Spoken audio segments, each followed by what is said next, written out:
Hey everybody, it's Tim and Steve from Phantom History House. Welcome to Phantom History House Calls.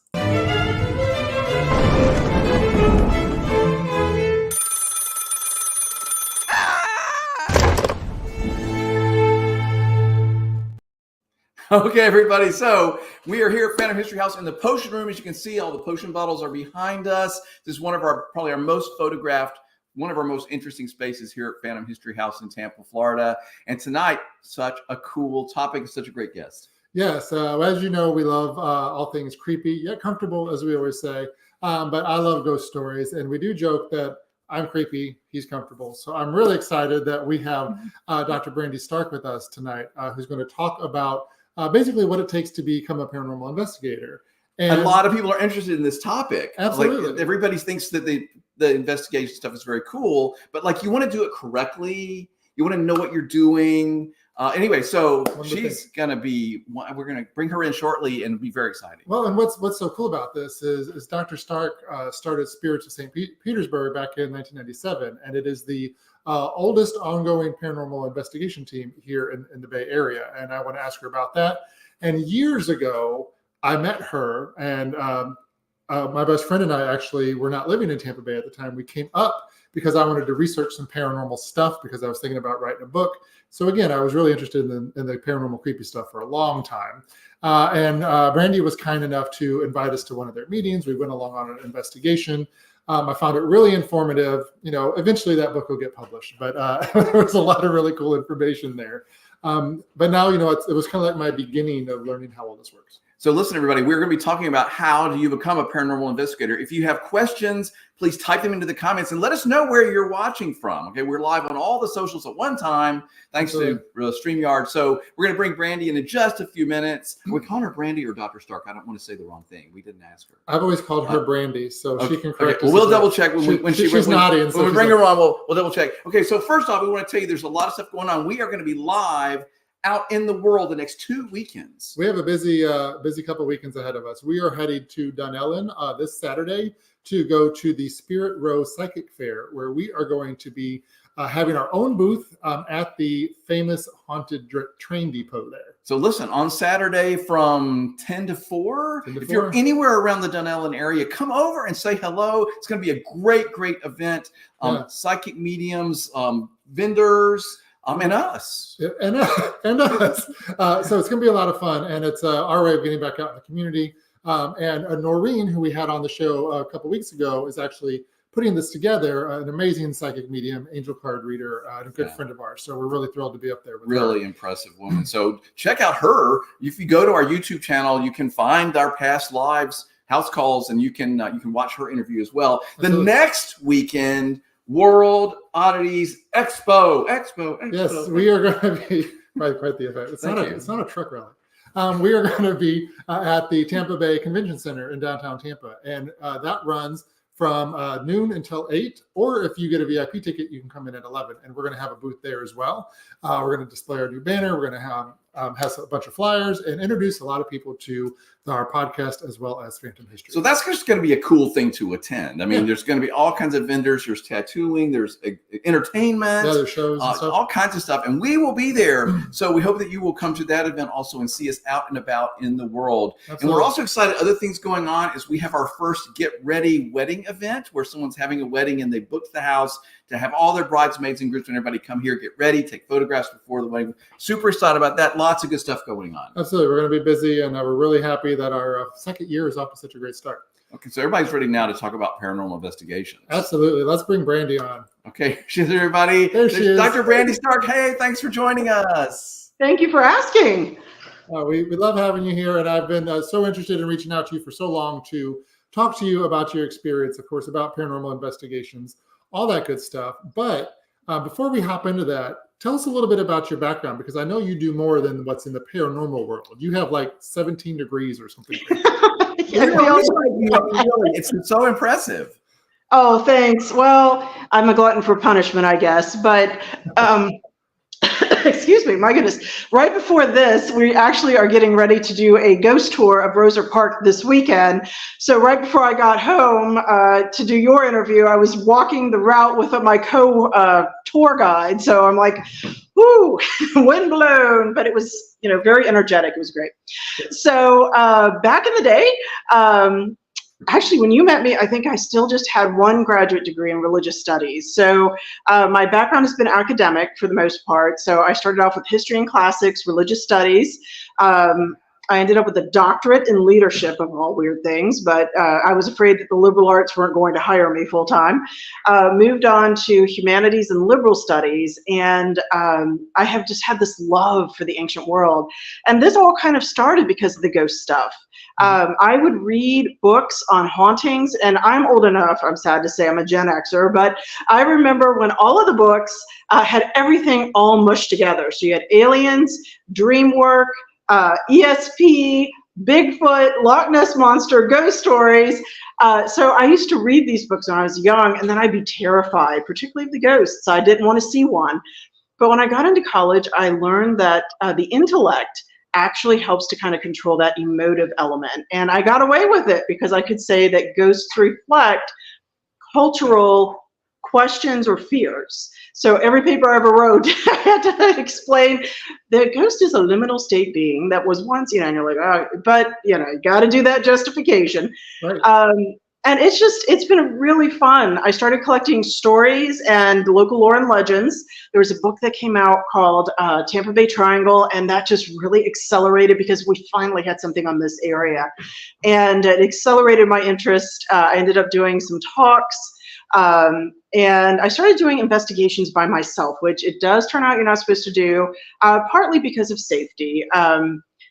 With my luck and my sense of grace and beauty is not the best. So I would be the one who would walk into a wall or fall down some stairs. So you are supposed to actually have a team. Plus, if something happens, you need that team to help you validate either other people saw it or were able to explain it as something natural.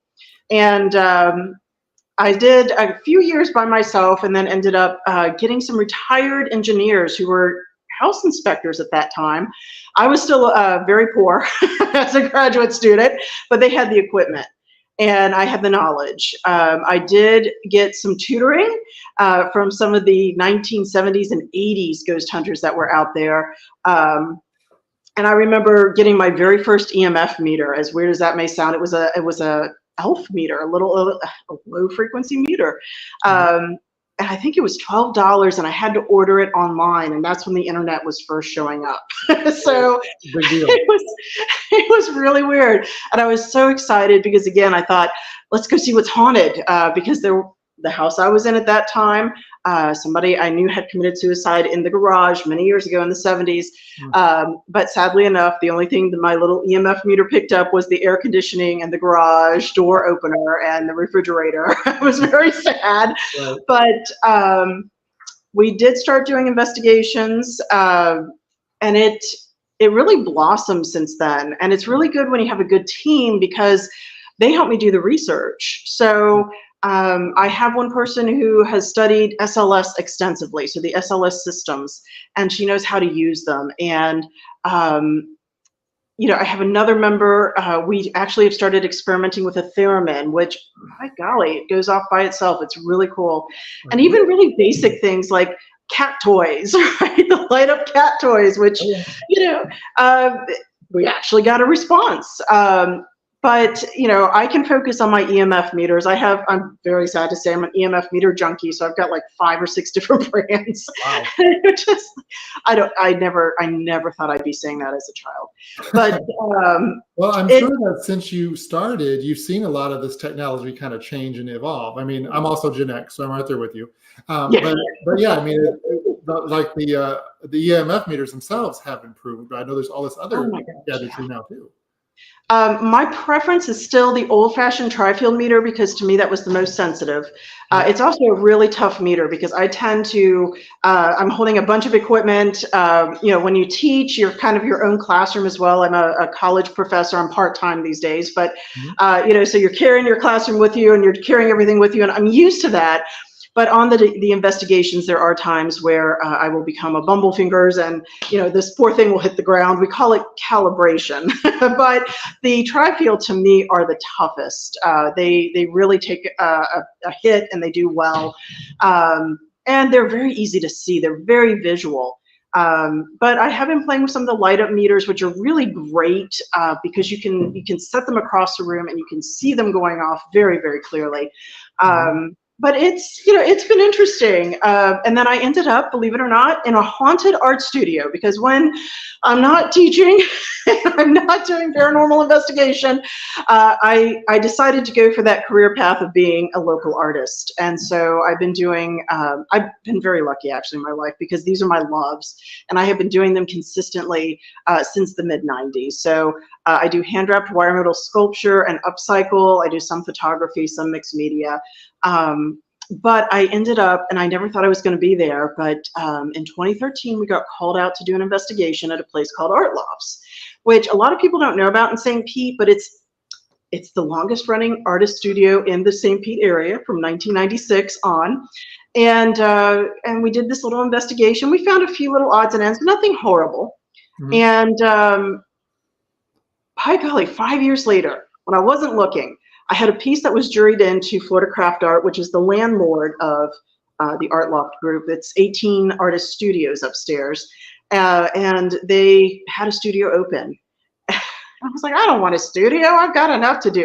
And then I went in and I saw it, and I'm like, oh my God, this is all I want in my life is the studio.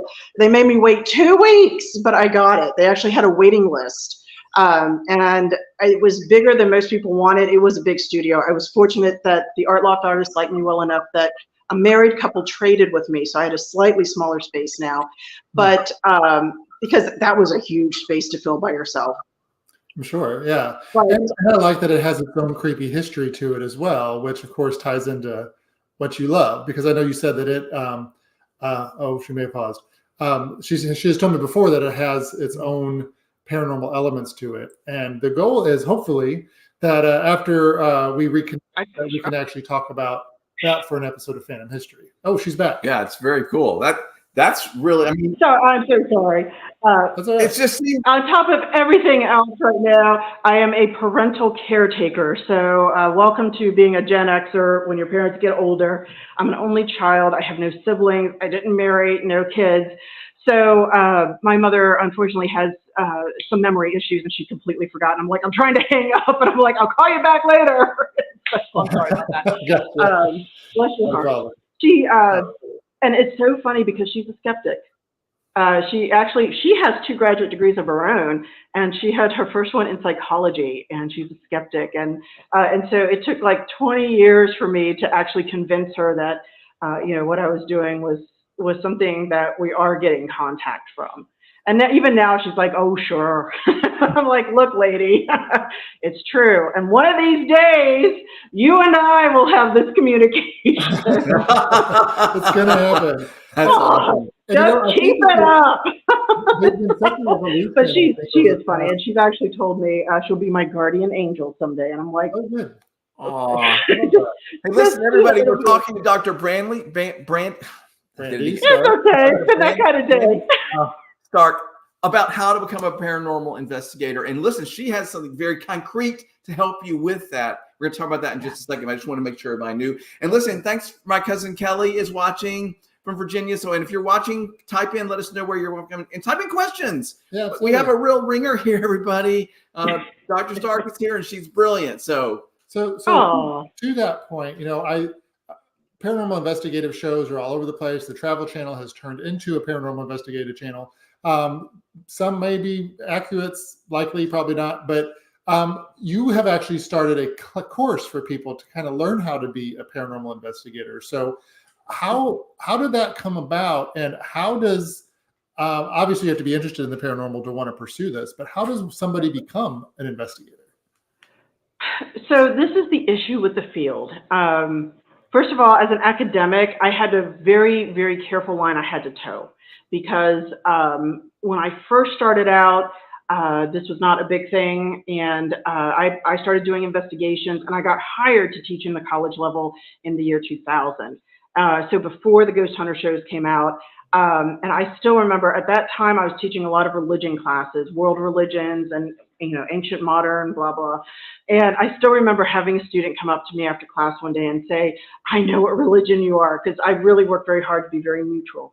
And I said, what do you mean? And she said, I saw you on Channel 8 News, because I think we were doing something with Tampa Theater, and you're an occultist. I was like, no, I'm not an occultist, I promise you. I just studied the supernatural world. But I think what I would suggest, and this again is the problem with the field, is that there is no canon. So ghost hunters kind of started a bit of a canon, but they're not canon. People copy them, yes. They may have some validity.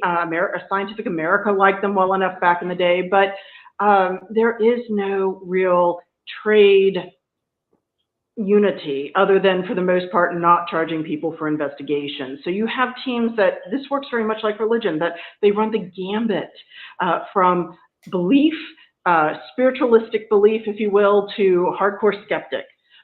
So what we do with the Paranormal 101s is we try to at least teach a reasonable way to integrate various thought processes together into an investigation. So we work with, I talk about the history of it, I talk about the equipment. We have sensitives who will come up and say, okay, well, this is how I do it, this is my experience. We have researchers who come up and say, well, here's how you research a property to see if what you're getting is at all, in fact, what matches the property. And oh gosh, when that happens, it's so cool, because you're like, all right, legitimacy. We really work very hard to teach about empathy and compassion, utilizing reason. I recently saw another old-time investigator actually posting on social media about how he's watching these younger generations who've grown up watching these TV shows and how disrespectful they are. And that's, that's not right. It's not fair. It's not ethical as far as I'm concerned. You work to treat both the living and the dead with respect. You're not there to exorcise them. I tell folks 99% of the time, just talk to the entity. So either when you hear yourself speaking, if it's not really there psychologically, you're impacting yourself in a positive way. You are taking control of the situation. You're hearing yourself say, this needs to stop. And if there is a ghost there, then it's listening to you. And you just need to tell it the parameters. And a lot of the time, they're kind of like regular people. They will respect those boundaries. Right.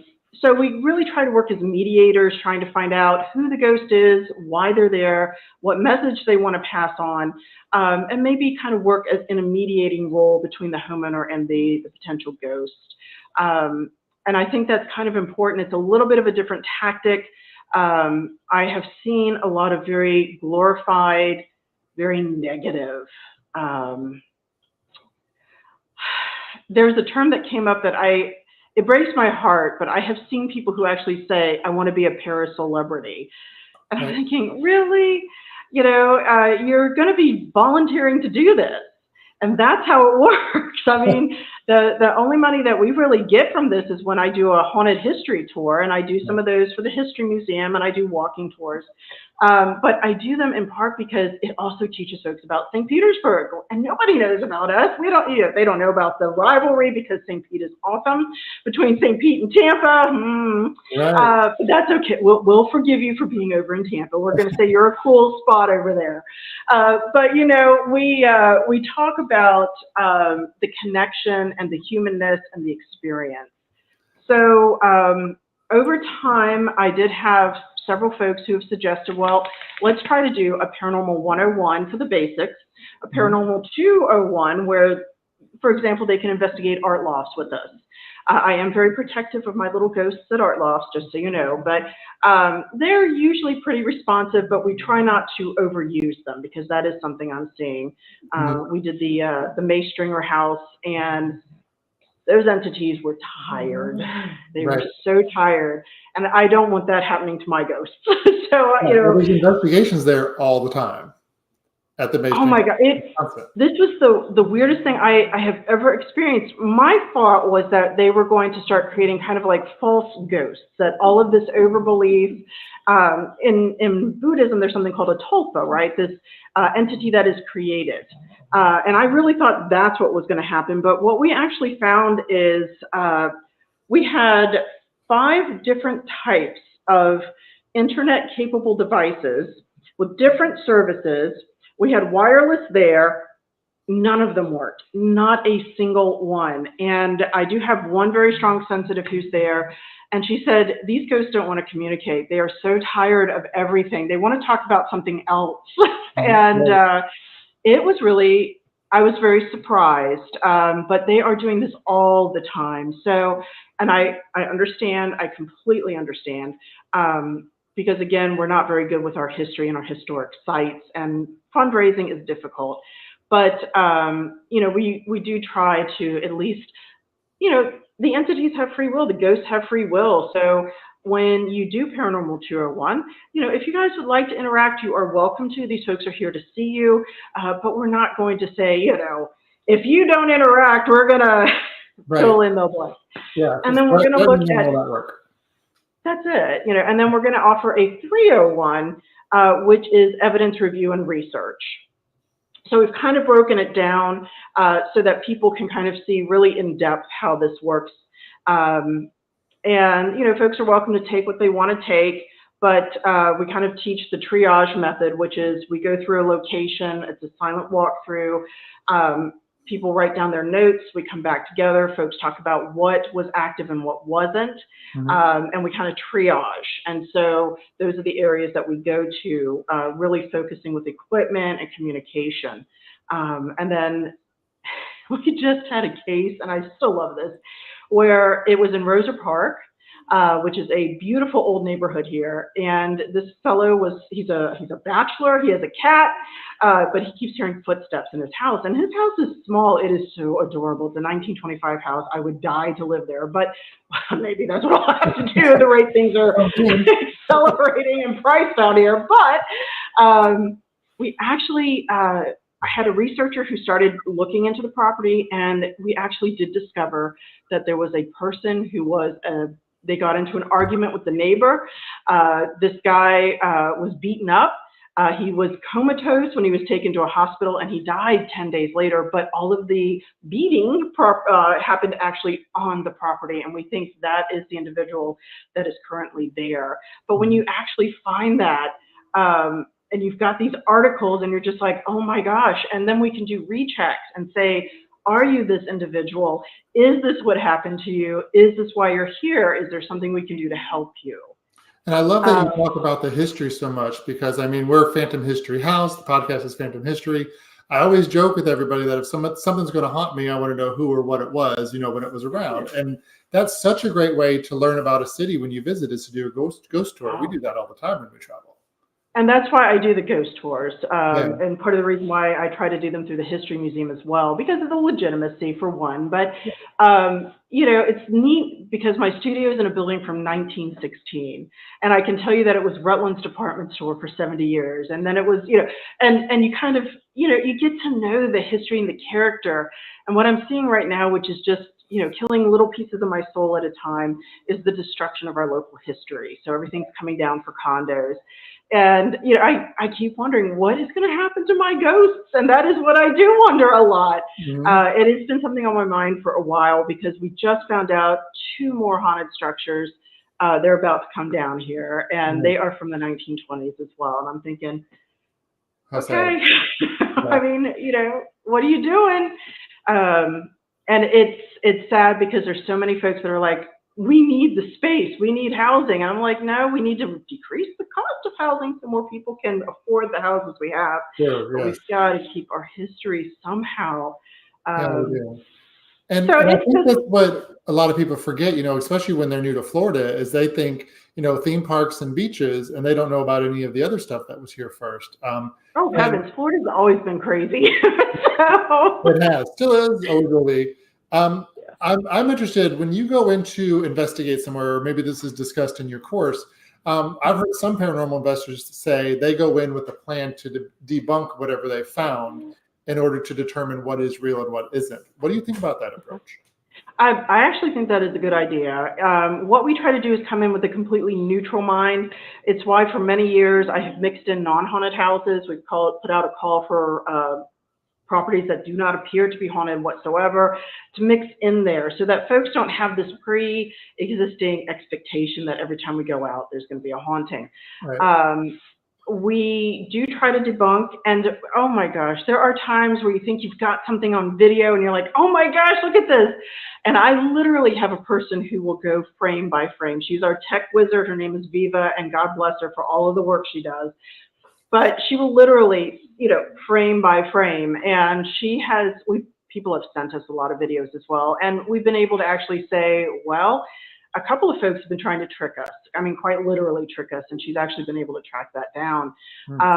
There are some things that we cannot explain away. Those are what's valuable. But for example, this one woman had a property that she was so certain was haunted. We went out there, and in fact, the video that she sent us actually looked like there were shadows going across like the outside of the house, the lawn. But when we got there, it turns out that she has infrared security cameras out there. And infrared light attracts bugs. And what was crawling across the lens were these bugs, but because of course they were so close, they became distorted. And so it would look like this shadow creature going across. But the sad thing was that when we tried to explain that to her, that we really could debunk it. This woman literally had journals, like 4 or 5 journals. She would obsessively watch these videos and mark down everything. And we were able to actually point it out, freeze frame, take a look. You could see the bug shape. And it was not something that she was looking for as an answer. And there's really not much you can do, if you run into that situation, except to say, well, we are not finding any evidence of a haunting. And in fact, we have come up with a phrase that says, but just because we don't find the evidence doesn't mean you're not haunted, because people will get really upset. Right. But all we can tell you is that we are not finding anything that we're going to say is a valid haunting at this property. Right. So it has been really interesting. I always thought the art field or the education field would be really the ones that were the most difficult, but the paranormal field, again, it runs very much like religion, and everybody has an opinion, and we're all very passionate about those. And so, I try to tread carefully when it comes to the paranormal, and I'm sure I have a reputation, but I'm kind of picky about who we're going to work with, because that's really important. And I keep trying to remind folks that you're an example. So what one person does is going to impact the rest of the field. Sorry. I do have some paranormal pugs here. I'm just sad to say there's nothing haunted. They're just being goofballs right now. I haven't asked a lot of questions. Did you have any questions? So you mentioned the courses that you're offering. How does someone find those? Like, is there a website? How do I get there? Sure. So it's very simple. It's www.spiritsofstpete.com.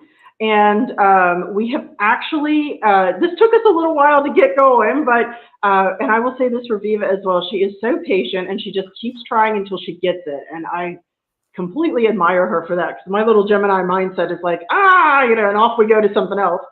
But you can get tickets there, and you can also get bundles. And so there's a little bit of a discount for the bundling. We also have a class on table tipping, because I do have one person that does that. That will be her class in specific, but it is something a little bit different if you've ever been curious about it. And then we do actually have a class that'll be on Zoom, which is the history of the paranormal. And so we'll talk about actually there's a little bit of core value in the 1700s, but really the Fox sisters kind of gather up all of these ideas and get them moving for us in America, particularly post-Civil War. And I love you brought up the Fox sisters. We have a photo of them in our portrait room upstairs. So, we try to encourage the historic aspect of this. So my big question for you, Brandy, is, have you ever seen a ghost yourself? Yes, I have. I have seen enough that I really do not question that there is something else out there. Usually, however, it's never when you think you're going to see something. So this thing that I saw was actually this little, very small mist, and it almost looked like incense smoke, but it was frozen. And the only reason I saw it is that my pugs were barking at the time, and they were making noises that were not normal for the pugs. So I am what some people, I call myself PDK, which means psychic as a doorknob. People are like, no, that's not true. But I'm like, look, I got enough to do with the intellect and, trying to get myself together that I don't need to be psychic. But so I rely a bit on the pugs, and it was really odd, and I have no explanation for it. I do believe my father has shown up here at my house when he passed away in 2012. I actually had several things that moved by themselves and that I was able to witness that were connected to him. And I have tried to explain it, and there's just nothing for me to say. I mean, I've gone through all of the scenarios, and I've seen the EMF. We've had the hand on the shoulder. I have seen a person pushed. We've actually seen a book kind of fly out on its own. So, it's not all the time. And folks have to remember, this has been 20 some odd years. And this is not every case. This is a minority of cases. But if you think about it, these entities have to pull a lot of energy in order to communicate at all. So you are a bodiless, in theory, consciousness. And so how are you going to communicate? How do you move things? And so, it's pretty draining unless you have something really exceptional. Tampa Theater was one of my favorites. That was the hand on the shoulder. We actually had all of our equipment die at one time, straight across the board. This was hand carried, everybody's batteries died at once. And I have actually been at one house where there was a suicide. And when we asked the question, did you die by suicide? Every piece of equipment, including things plugged into the wall, they all went out at once. And I have no explanation for that. Unless there was a huge EM pulse, that would probably have knocked out more than just our equipment. Right. Exactly. So and that's where you're just like, okay, okay. So that's a sensitive topic, and we'll try other questions with you. So I like what you said earlier, about taking control of the situation. I love horror movies. I love scary ghost stories. But what I'm getting from you is that ghosts aren't really something to be afraid of. They're something to have a conversation with. Yes. Now there are always exceptions. We try to refer those to people that are prepared for that, because my feeling is that you do not want to go into a situation and make it worse. Mm-hmm.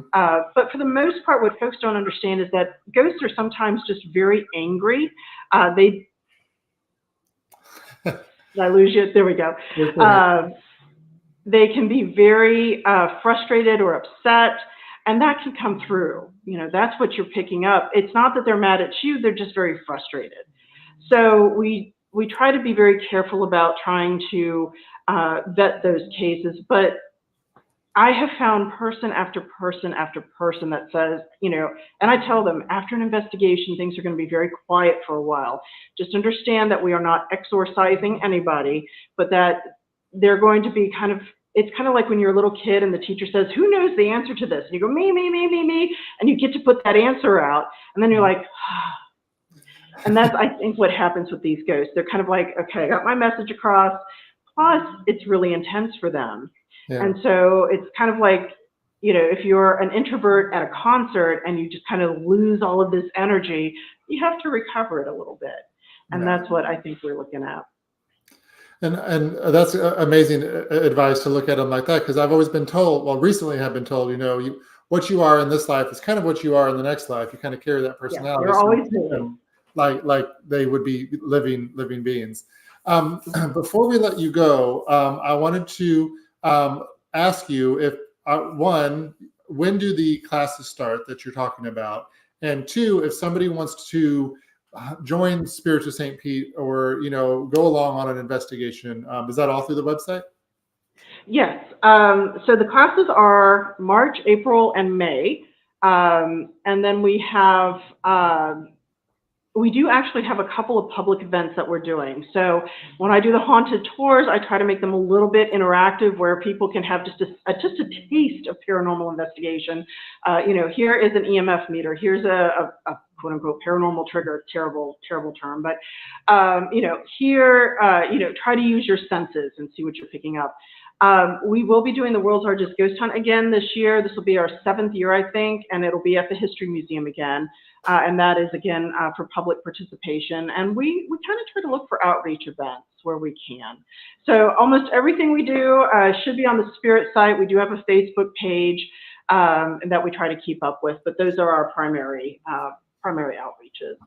Awesome. Of course, we follow you on Facebook. I've been on your website a few times and a big fan. And again, I'm really excited that we get a chance to finally connect. And I hope you'll come out and see our little creepy corner of the world, even though we are in that other county, that you'll, cross the border and come over here and see. I'll overlook that. We'll say that there are some cool locations over there.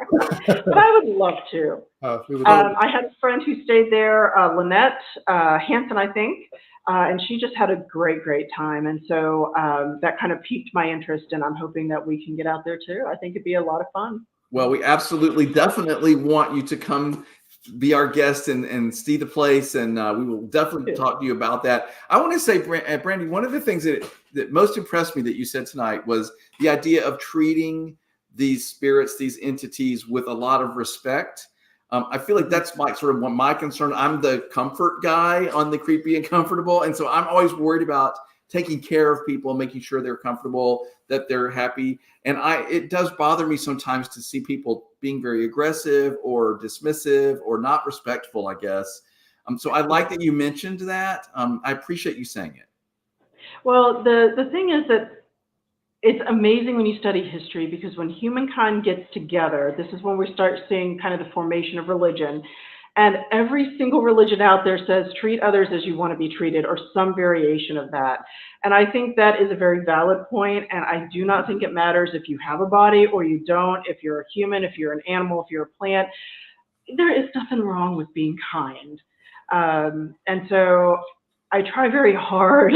It is not always easy in this world. Take no offense. I had to drive to Tampa today to the Florida State Fair. I won some awards for my art. And boy, being kind on the interstate ain't easy these days. But still try. There's nothing wrong with trying. And so I think that's a big part of it. And I'm so glad. I'm glad that resonates. And we did have a question come through somebody watching. Kelly was watching, and she wants to know, in your opinion, how do I know if I am dealing with a ghost or if it's something more menacing? Interesting thought. Usually what we recommend to folks is to start keeping a paranormal journal, and if you start to notice more hostile behaviors, that's when you probably need to start kind of categorizing this as something. Usually if the entity, if you kind of, people will feel this. They'll feel a hostility. If it's scratching or attacking or making any other form of threat, then yes, that's how you're going to know. But for the most part, as I said, there's going to be a difference between frustration and maybe even some anger that comes with that frustration and the hostility element. You're definitely going to know that. They are going to behave like a bully. If you feel like you are not safe, that's a hostile. Right. Go with your gut. Don't trust your instinct, it sounds like. Absolutely. We are much more aware, I think, of what other people want from us. And so if you feel uncomfortable, even if it is not a hostile entity and you're still uncomfortable, I would bring in a team and please stick with just one. You don't want to start mixing all of the research techniques, but bring in somebody who's got a history, who is reliable, that you agree with their philosophy, and have them help you sort through that. And if it is a hostile and they are a good team, then they will either have somebody to recommend to you for help, or they will be able to help you themselves. So that's the way I would go with that. Good. I like that. Well, Dr. Brandy Stark, thank you so much for talking to us. We could talk to you like all day, but I mean, we got all kinds of other stuff to do. And I do want us to chat for an episode of Phantom History before too long. So we'll be coordinating that. I would love to pick your brain on some things there too. Looking forward to it. And I want to see Phantom House. So I'm going to be there. Seriously, let us know when you can come. Just tell us. I'm free. Whatever. Be in touch. We would love to have you here. Yeah, we give tours all the time. Right. We would love that. Okay. We're going to put that in the book then. Okay, good. Seriously.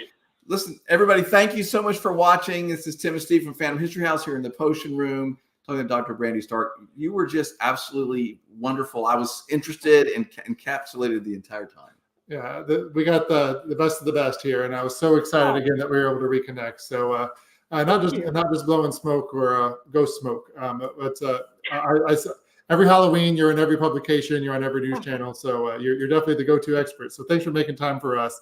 And again, thanks to everybody for watching. Check out Spirits of St. Petersburg. Find them on their website, Facebook, all the stuff, and check out that course. You can learn a lot about becoming an Absolutely. paranormal What a investigator. great resource for people to learn things the right way. Totally needed. All right. Thank you so much. Thank Brandy. you. Thank you so much. Have a great night, guys. All right. You too. And remember, if you are out and about and you want to join us in Dunellen this weekend, please do so. And the World Oddities Expo coming up on March 2nd. Come see us there too. Come keep us company. This will be our first time doing something this big. And remember, we have the Oldsmar Ghost Tour, Ghost Stories by the Fire, all kinds of stuff on our events calendar. So check us out and come see us soon. PhantomHistory.com, everybody. Thank you, Dr. Stark. Really appreciate it. Bye, everybody.